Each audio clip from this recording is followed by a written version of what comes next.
નમસ્કાર. આજે 29 ઓક્ટોબર 2025નો દિવસ. અત્યારે હું અને અમારા નેતા માનનીય ધારાસભ્ય શ્રી ચૈતરભાઈ વસાવા ગુજરાતના ચૂંટણી કમિશનની ઓફિસ પર છીએ. આજે ગુજરાતના ચૂંટણી કમિશનર દ્વારા એક બહુ જ મહત્વની મિટિંગ બોલાવવામાં આવી હતી અને આ મિટિંગમાં આમ આદમી પાર્ટીના પ્રતિનિધિ તરીકે હું અને ચૈતરભાઈ ઉપસ્થિત હતા. ગુજરાતની અંદર SIR સ્પેશિયલ ઇન્ટેન્સિવ રોલ બનાવવા માટે જઈ રહ્યા છે, રિવિઝન કરવા માટે. અને એટલા માટે આજે આ ગુજરાતની મતદાર યાદી સુધારણાના કાર્યક્રમની અંદર જનતા વતી સૂચન અમે આપ્યા છે. સરકારનું એવું કહેવું છે, ચૂંટણી પંચનું એવું કહેવું છે કે ગુજરાતની આખી મતદાર યાદી જે છે એની અંદર સુધારો કરવામાં આવશે, ફેરફાર કરવામાં આવશે. એક એક વ્યક્તિનું ફોર્મ ભરવામાં આવશે નવેસરથી અને નવેસરથી એક એક વ્યક્તિનું મતદાર યાદીમાં નામ લખવામાં આવશે. આવું કરવા પાછળનું કારણ એમણે એમ બતાવ્યું છે કે સ્થળાંતર થઈ ગયેલા મતદારો, મૃત્યુ પામેલા મતદારો, ડુપ્લિકેટ મતદારો, એક જ વ્યક્તિનું 2 વખત નામ હોય એવા મતદારો કે અન્ય કોઈ કિસ્સાઓ બન્યા હોય, આ તમામ કિસ્સાઓમાં જે કંઈ ફેરફારો મતદાર યાદીમાં થયા હોય એનો સુધારો કરવા માટે થઈ અને SIR કરવામાં આવવાનું છે. આપણને ખ્યાલ છે કે બિહારમાં હમણાં જ SIRની પ્રક્રિયા કરવામાં આવી અને ખૂબ ઉબાળો થયો. તો આમ આદમી પાર્ટીએ પૂરી રીતે તૈયારી કરી અને આજની મિટિંગમાં મહત્વની 2-4 બાબતોનો પ્રશ્ન ઉઠાવ્યો છે. જેમાં અમારા નેતા ચૈતરભાઈએ એક મહત્વની વાત રજૂ કરી કે ચૈતરભાઈ અને ગામડાના વિસ્તારોની અંદર અનેક લોકો શહેરોમાં માઇગ્રેટ થઈને રહે છે. એમનું ગામડાની મતદાર યાદીમાં પણ નામ છે, શહેરોની મતદાર યાદીમાં પણ નામ છે.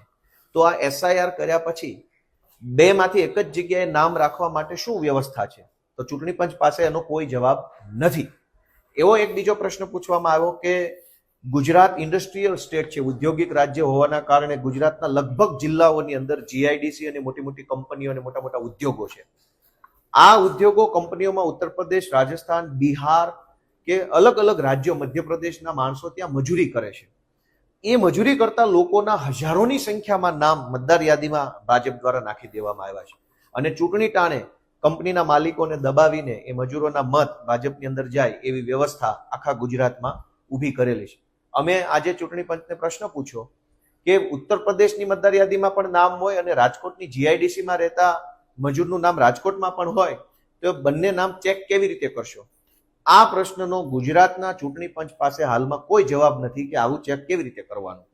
અમે પૂછ્યું કે કરોડો રૂપિયાનો ખર્ચો કરીને, હજારો માનવ કલાકો બગાડીને આખા રાજ્યનું વહીવટી તંત્ર આની અંદર લાગી જવાનું છે. એક એક માણસ લાઈનમાં ઊભો રહેવું પડશે. ગરીબ હશે, મજૂર હશે, અભણ હશે, અશક્ત હશે, અપંગ હશે, બીજી ત્રીજી રીતે જે લોકો હશે બધા ખૂબ હેરાન થશે. અને આટલું બધું કર્યા પછી પણ જો રાજ્યનું ચૂંટણી પંચ કે કેન્દ્રનું ચૂંટણી પંચ ડબલ વોટરને પકડી નહીં શકે કે બિહારમાં પણ નામ હોય અને રાજકોટમાં પણ નામ હોય અથવા તો જુનાગઢમાં પણ નામ હોય અને અમદાવાદમાં પણ નામ હોય, જો એને પકડી નહીં શકાય ડબલ વોટરને, તો પછી આટલી મોટી પ્રક્રિયા કરવી જોઈએ નહીં. મેં પુરાવા તરીકે મારા હાથમાં એક પુરાવો છે. આ પુરાવો મેં રજૂ કર્યો. આ બે ફોટો ઢાંકી દઉં છું. આ ફોટો ગુજરાતના એક મહિલાનો છે.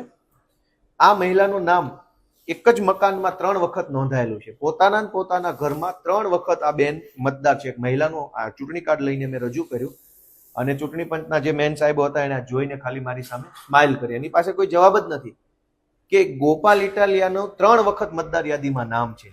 એ જ ફોટો પણ એનો, એ સરનામું પણ એનું, એ ઘર નંબર પણ એનો, અને 3 વખત મત એને અધિકાર મત આપવાનો મતદાર યાદી પ્રમાણે મળ્યો.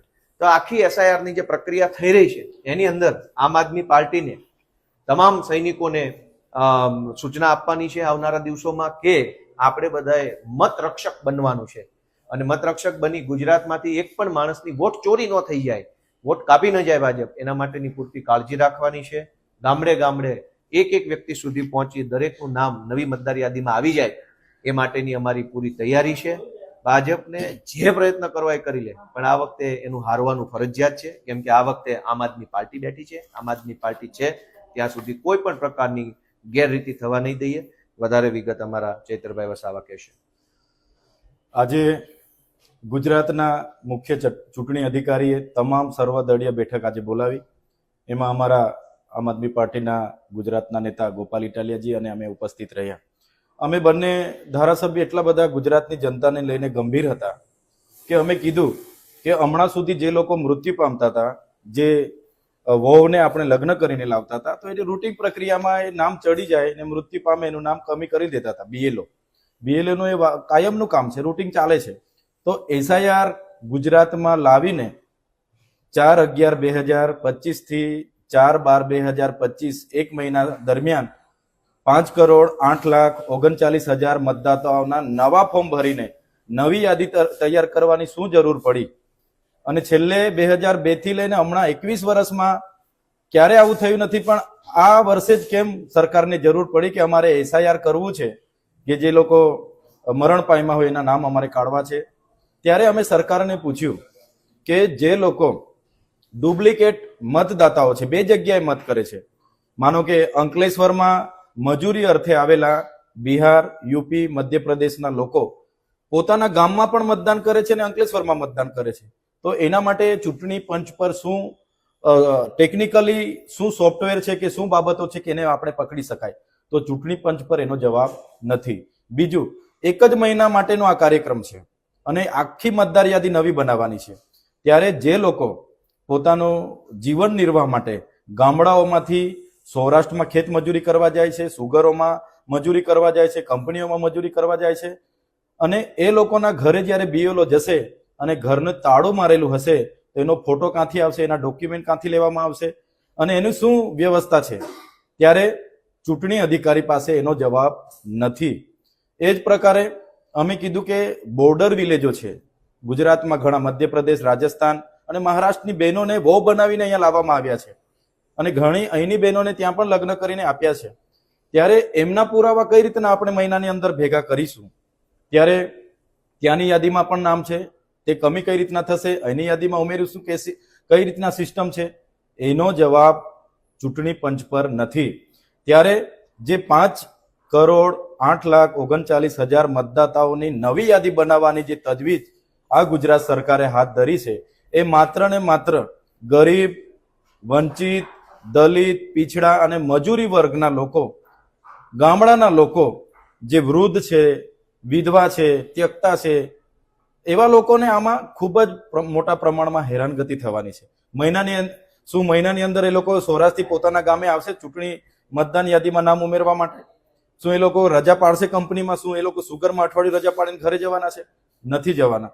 ત્યારે આવી ગંભીર બાબતોમાં પણ જે રૂટિન પ્રક્રિયા ચાલે છે એને ફ્રીજ કરી દેવામાં આવી છે અને આખું જે એસઆઈઆરના નામે જે પ્રજાના ટેક્સના અબજો રૂપિયાનું રાંધણ થવાનું છે, લાખો માનવ કલાકો આમાં બગડવાના છે, અધિકારીઓ આમાં હેરાન થવાના છે. ત્યારે સરકારને અમારે વિનંતી છે, સરકાર આમાં કોઈ ગંભીરતા નથી, એની પાસે કોઈ ટેકનોલોજી નથી કે કોઈ લિંક નથી કે ડુપ્લિકેટ વોટરોની સ્કીનિંગ કરી શકાય. ત્યારે સરકાર આ બધી કરવાની જગ્યાએ જે રૂટિન પ્રક્રિયા ચાલે છે એ કરે. અમે અમારા તમામ બીએલએ અમારા બૂથ લેવલના એજન્ટો છે એમને અમે સજાગ કરી દઈશું. ક્યાંય પણ ભારતીય જનતા પાર્ટી એવા નાગરિકોને જેના મત કપાઈ જાય છે એ વોટ ચોરી ના થાય એની તકેદારી રાખીશું. અને જે પ્રકારે ચૂંટણી પંચનો રવૈયો રહ્યો છે, હમણાં આવનારા દિવસોમાં સ્થાનિક સ્વરાજની ચૂંટણી આવવાની છે. હમણાં તમે જોયું હશે 15 મ્યુનિસિપલ કોર્પોરેશનો, 80 જેટલી પાલિકાઓ અને 250 જેટલા તાલુકા પંચાયતો અને 32 જેટલા જિલ્લા પંચાયતોની ચૂંટણી આવવાની હતી. એની જગ્યાએ યાદી ફ્રીઝ કરીને નવી એસઆઈઆરની યાદી 7 ફેબ્રુઆરી 2026માં બહાર પાડવાની વાત કરી છે અને બાદમાં ચૂંટણી કરવાની. ત્યાં સુધી વહીવટદારો રાજ કરશે એવી વાત જ્યારે ચૂંટણી પંચ કરતું હોય, એટલે આ ગુજરાતની જનતા લોકશાહીમાં ખૂબ જ ગંભીર બાબત છે. પ્રજાના ટેક્સના પૈસાનું રાંધણ થવાનું છે, લાખો માનવ કલાકો જ્યારે બગડવાના છે. ત્યારે અમારે તો ચૂંટણી આયોગને નમ્ર અપીલ છે, ચૂંટણી પંચ એ સંવિધાનિક સંસ્થા છે, કોઈના પણ દબાણમાં આવ્યા વગર બાબા સાહેબ આંબેડકરે બંધારણમાં બધાને એક મત નાખવાનો અધિકાર આપ્યો છે. એ અધિકાર છીનવવાનો પ્રયાસ કોઈ પાર્ટી કે કોઈના ઈશારે ચૂંટણી પંચ એ ગુનો ના કરે એવી અમારી સૌ વતી અપીલ છે. અને આવનારા દિવસોમાં ગુજરાતની જનતાને પણ અમે કહીએ છીએ, 1 મહિનાનો સમય છે. આપણે આધાર કાર્ડ અપડેટ કરાવવા માટે 3-3 મહિના લાઈનો પર હતા, રેશન કાર્ડ કેવાયસી કરાવવા માટે 4-4 મહિના લાઈન પર હતા. ત્યાં નેટવર્કો નથી, ગામડાઓના એન્ટરલ એરિયામાં આ બધી તકલીફો ઊભી થવાની છે. ત્યારે બધા જ તકેદારી રાખે અને આ એસઆઈઆરના નામે આપણો મત આપવાનો અધિકાર છીનવાઈ ના જાય એ માટે આપણે બધા સજાગ રહીને આનો સામનો કરવા માટે પણ તૈયાર રહેશો એવી સૌને હું અપીલ કરું છું.